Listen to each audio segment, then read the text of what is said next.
Welcome back to another episode of Swamp Stories. For this episode, we stay in San Francisco. But before we get into it, make sure to leave a like and subscribe if you're new. You can also follow the Instagram page as well. So let's get into it. In the last video, we talked about the Chop and Eddie Rock, but now we're gonna cover the section right in between them. That would be KO, also known as Knockout Posse. And they represent 2 blocks of projects on Eddy Street, right in the heart of the Fillmore. But we're not here for the neighborhood. We're here for one of the wildest and most controversial rappers we've ever seen. So let's head back to the start. Born in 1976 in Pittsburgh, California, was Marvin Watson Jr. His father is from the Fillmore and his mother is from the East Bay. And here's where things get controversial. Some say he was raised in the Fillmore, but most people will tell you that he's really from Pittsburgh. And for those who aren't familiar, that's a small suburban city about 45 minutes east of San Francisco. But it's not your typical Pittsburgh ain't no suburb. I ain't gonna lie to y'all, man.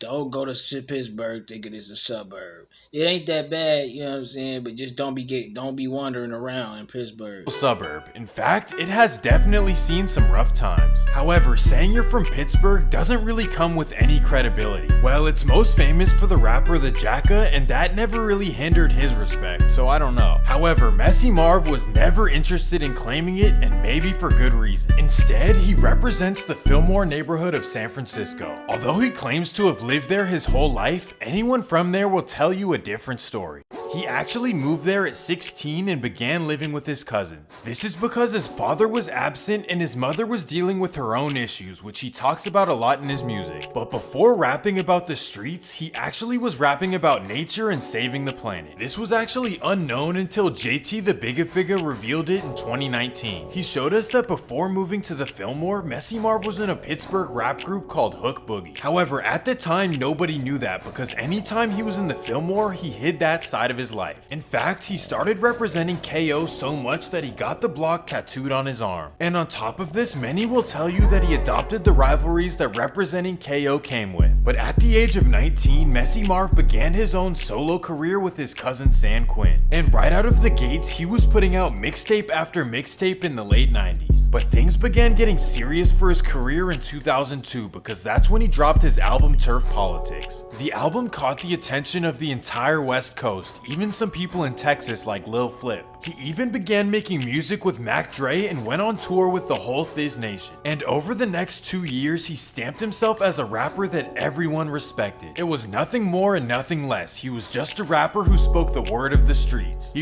I feel like Mess didn't get the credit he all the way deserved. He did though. He got some credit because Mess had the streets so hard.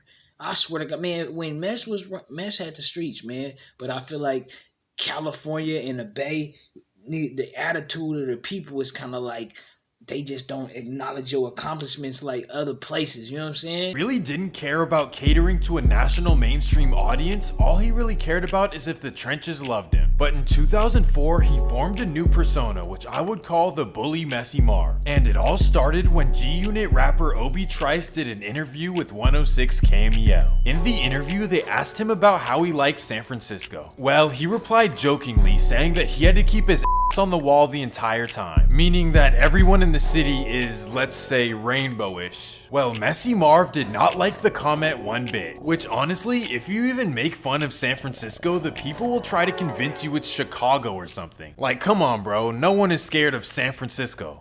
Well, Messy Marv was no different, and he quickly released a G-Unit diss track where he calls them soft and says that he can get them knocked off. However, on the track, he made sure to clarify that he loves Detroit, which is the hometown of W.I.G. And that's probably because the Bay and Detroit have always been locked in forever.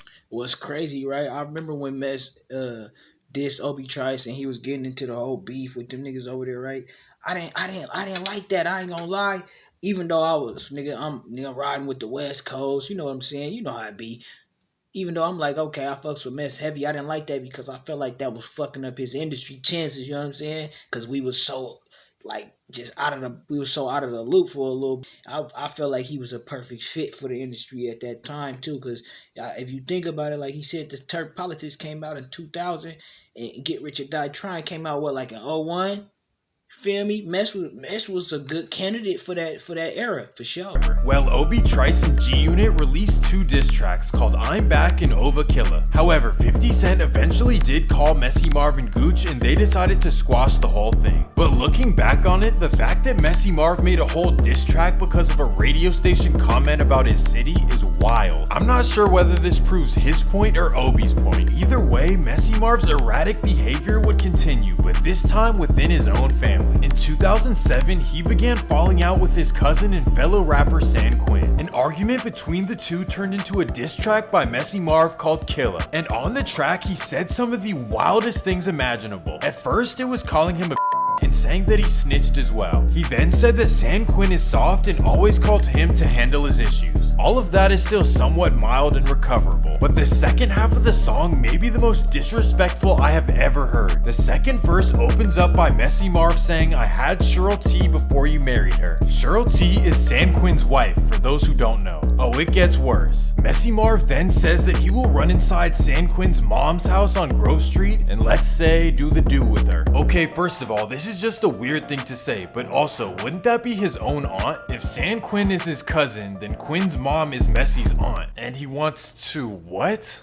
And the delusion continued when he said that he has the whole Fillmore with him despite not even stepping foot in the city in years. And finally, Messy would end the song talking about how thick San Quinn's sister is. And wouldn't that be his own cousin? What in the Alabama is going on with Messy Marv? Well, ultimately, this internal rivalry stayed on wax and never resulted in any real life consequences. But maybe that's because Messy Marv was everywhere except the Bay. Unfortunately, the Messy Marv antics began to overshadow his greatness, and if you don't believe me, go check out his old music, you will not be disappointed. Well, after the San Quinn beef, Messy Marv ended up catching a case and being Selma. You know what?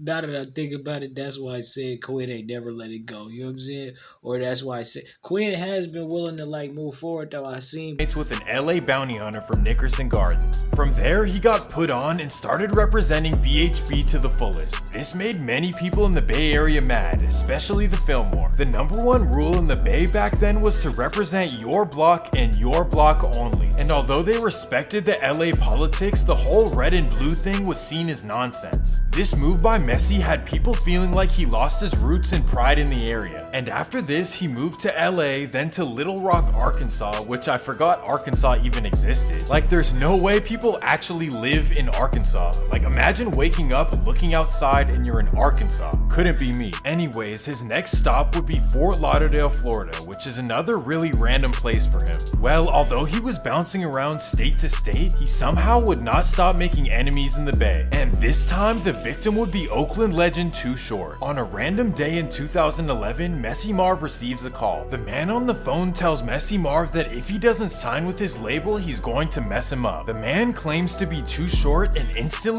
niggas was very upset with Mess for the whole blood thing. I ain't gonna lie.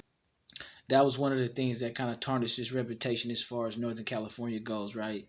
And we didn't understand the gangbang shit. I didn't even know that you could be put on like hella later in life. I thought you had to be from the area to be from the gang. You know what I'm saying? I didn't know. Messy Marv is furious. So in his classic fashion, he heads straight to the studio. And this is where he records an unwarranted but still somewhat valid record. Well, on the song, he pretty much reveals that Too Short grew up in LA and not Oakland, which ended up actually being true. In fact, Too Short didn't move up north until he was 16. I don't think this is an issue because he did become a man in Oakland. The only thing is that he never represented LA, but featured mostly LA rappers on his albums. And on the diss track, Messy Marv exposed that Too Short rarely featured Bay artists, kind of insinuating that he forgot his roots. And another thing that he said is that Too Short and Mr. Fab tried to get publicity off Oscar Grant. And this opened up a new can of worms, Mr. Fab versus Messy Marv. But before Mr. Fab responded, Too Short released a Messy Marv diss track called Where You At? And this may be one of the funniest diss tracks of all time. First, Too Short Short revealed that Messy Marv isn't really from San Francisco. He claims that he called the top dogs in the neighborhood and they said that Messy Marv is a fraud. Well, all of this dissing never really caught up to Messy Marv, but then he got a little too close to California. That would be Reno, Nevada, which is only a couple of hours from Sacramento and maybe 3.5 from the Bay. Well, Messy Marv is booked to perform a show in Reno. And for those who aren't familiar, Reno is probably one of the strangest cities you will ever visit, if you ever visit. It's literally right next to Lake Tahoe, but somehow looks nothing like it. And downtown is full of zombies and disgusting motels. It's the closest thing to Breaking Bad I've ever seen in real life.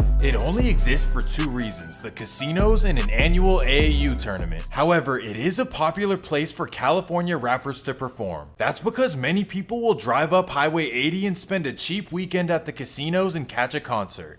And that takes us to September 7th, 2013. Messy Marv is set to perform at 1:30 a.m. at the Circus Casino, so the promoters pay him $5,000 up front to perform. So then comes the night of the performance and Messy Marv is nowhere to be found. The promoters then head to his hotel room and knock on the door, but fail to get a response. So they're absolutely pissed and can't do anything about it. So the next day they bang on his door again, but this time he opens up. Boom! They storm in his room and bap! They leave Messy Marv on the ground. And to add fuel to the flame, they go on his phone and snap a picture of him and post it on his Instagram. Well, you think this would be a wake-up call for Messy, but no way. But he also filed a police report, which I'm not sure is snitching or not. You guys let me know in the comments. Well, Filthy Rich definitely voiced his opinion and straight up called Messy Marv a snitch. And here we go again. Messy Marv heads back to the booth to record a Filthy Rich diss track. On the track, he calls Filthy soft and says that he never hurt nobody. He also disses Oakland rapper Mr. Fab as well. And in response, Mr. Fab dropped a diss track where he imitates Messy Marv. Honestly, I was disappointed in this track because I expected a better song from Mr. Fab. And that takes us to February 8th, 2015. While in Rockwall, Texas, Messy Marv gets pulled over and arrested for driving without a license or registration. And also for having something else in his possession as well. A substance that may be the reason for all his wild behavior. In California, chances are he would have spent one day in Santa Rita and out the next. But this is Texas where they actually enforce laws, so Messy Marv spent 3 years behind bars. And he finally got out in 2018, and that takes us to the most interesting part of the whole story. This is the clout chasing internet version of Messy Marv, so let's get into it. Once Messy Marv got out, he made some very strange comments in an interview. If you can remember, he used to go on tour with Mac Dre and even had plenty of songs together. Well, in the interview, Messy Marv says that he never messed with Mac Dre. He then put out a song with Mac Dre's face on the cover with holes in it. The strange Mac Dre diss came out of nowhere, so Crest rapper J Diggs stepped up to the plate to defend his friend's name. He makes a video and says that Messy Marv is foul and tells him that he's going to have to catch these hands. So in response, Messy Marv takes it to a whole new level. November 15th, 2018.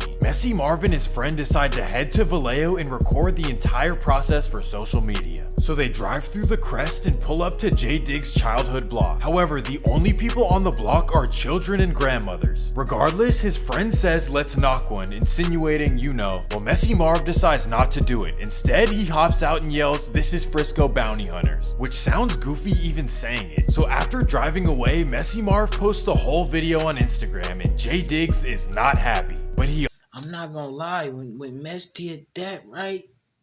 That shit did blow my mind. I'm like, I heard hella songs with you and Dre, and I thought from my last recollection, he was cool with the Thiz Camp and this, that, and the third. So when he did that, I ain't gonna lie, it was like, I just didn't know where Mess was going with it, man. Like, I feel like when Mess hit his peak, he had the streets so cold, man. And it was crazy because it seemed like didn't nothing really come from it. You feel me? Like, it seemed like it just dwindled out. And then we start seeing everything we start seeing.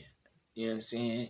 Like, when he came out with Playing With My Nose, that was like hella telling to me too. I'm like, damn, this nigga, man, you know what I'm saying? And some people know how to handle their drugs, you know what I'm saying? But some people, the drugs will handle you.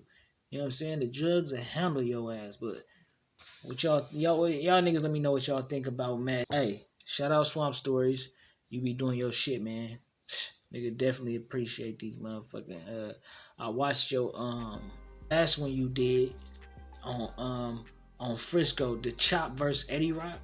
That was a good one. I ain't gonna lie. You broke down the history, but you pretty much do that in all your videos. You break down the history. I like the way you do it, man. You take your time. You do your research and shit. You know what I mean? So yeah, y'all niggas let me know what y'all think down below, man. It's gang. What you say? What she said? I said whoever threw that paper, your mom's a hoe. Say ho, you can't be playing with that paper, ho. Nigga need that paper, need it now and not later, ho. Say ho, you can't be playing with that paper, ho. Nigga need that paper, need it now and not later, ho. Say ho, you can't be playing with that paper, ho. Nigga need that paper, need it now and not later, ho. Say ho, you can't be playing with that paper, ho. Nigga need that paper, need it now and not later, ho. Ay, I need that cheese like a grater, ho. Don't play me like no shit, cause I never capped the saber, ho.